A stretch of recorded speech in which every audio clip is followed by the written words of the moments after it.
Frequency curve हम किस तरीके से ग्राफिकल रिप्रेजेंटेशन करके निकाल सकते हैं, आज की वीडियो के अंदर हम वो देखेंगे। फॉर एग्जांपल, अगर हमें इस तरह का एक डेटा गिवन है जिसमें हमें लिखा हुआ है एज इन ईयर्स और मतलब हमें क्लास बाउंड्री दी हुई है और नंबर ऑफ़ चिल्ड्रंस जो कि फ्रीक्वेंसी है वो हमें गिवन है। ये चीज़ें हमें गिवन है। अब हम इन दो चीज़ों को देखते हुए हम किस तरीके से अपनी फ्रीक्वेंसी कर्व निकालेंगे वो हम देखते हैं। सबसे पहले तो हमें मिड पॉइंट्स निकालेंगे। मिड पॉइंट को हम किस तरीके से निकालते हैं, जैसे हमें जो क्लास बाउंड्री गिवन है 2 से लेके 4, इसका हम मिड पॉइंट कैसे निकालेंगे, हम इस तरह से निकालेंगे 2 + 4 और जो आंसर आएगा उसको डिवाइड कर देंगे 2 से। जैसे कि 2 + 4 आंसर जो आएगा उसको हम डिवाइड करवाएंगे 2 से, तो हमारा मिड पॉइंट निकल रहा है 3। सेम इसी में सेकेंड उसमें भी हम इसी तरीके से करेंगे। 4 + 6 डिवाइडेड बाय, जब जो आंसर आएगा उसको डिवाइड करवाएंगे 2 से, तो हमारा मिड पॉइंट आ रहा है 5। फिर उसके बाद 6 + 8 जो आंसर आएगा उसको डिवाइड करवाएंगे 2 से, तो हमारा मिड पॉइंट निकल रहा है 7।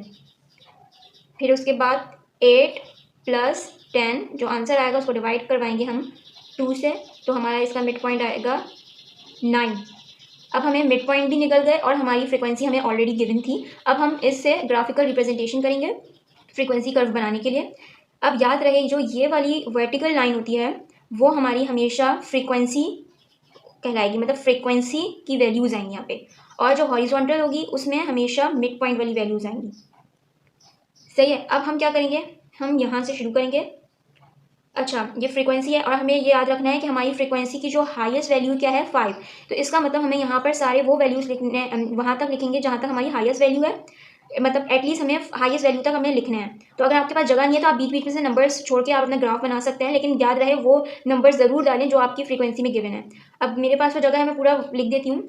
1 2 3 4 5 तक तो आ गया। अब आपको मज़ीद करना है 6 7 8 9 10, या आपके ऊपर, ठीक है।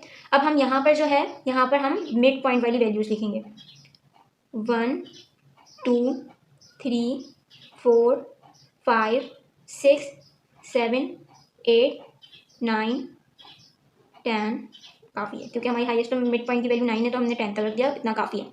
अब हम क्या करेंगे, अब हम ये देखेंगे, हमारी सबसे पहले हम पहले वैल्यू देखते हैं। फ्रीक्वेंसी हमारी क्या है, 2 है। मैं पॉइंटर यूज़ करती हूँ।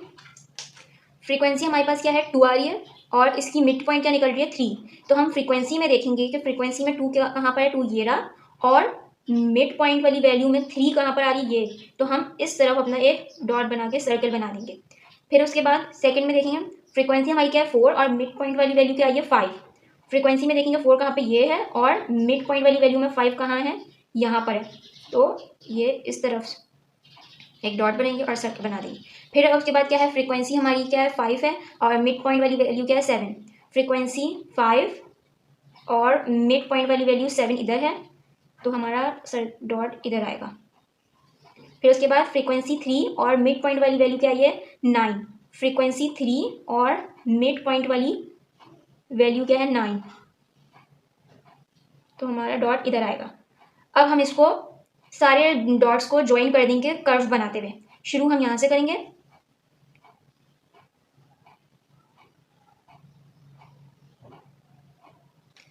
तो ये हमारा फ्रीक्वेंसी कर्व बन गया। इस तरीके से हम फ्रीक्वेंसी कर्व निकालते हैं।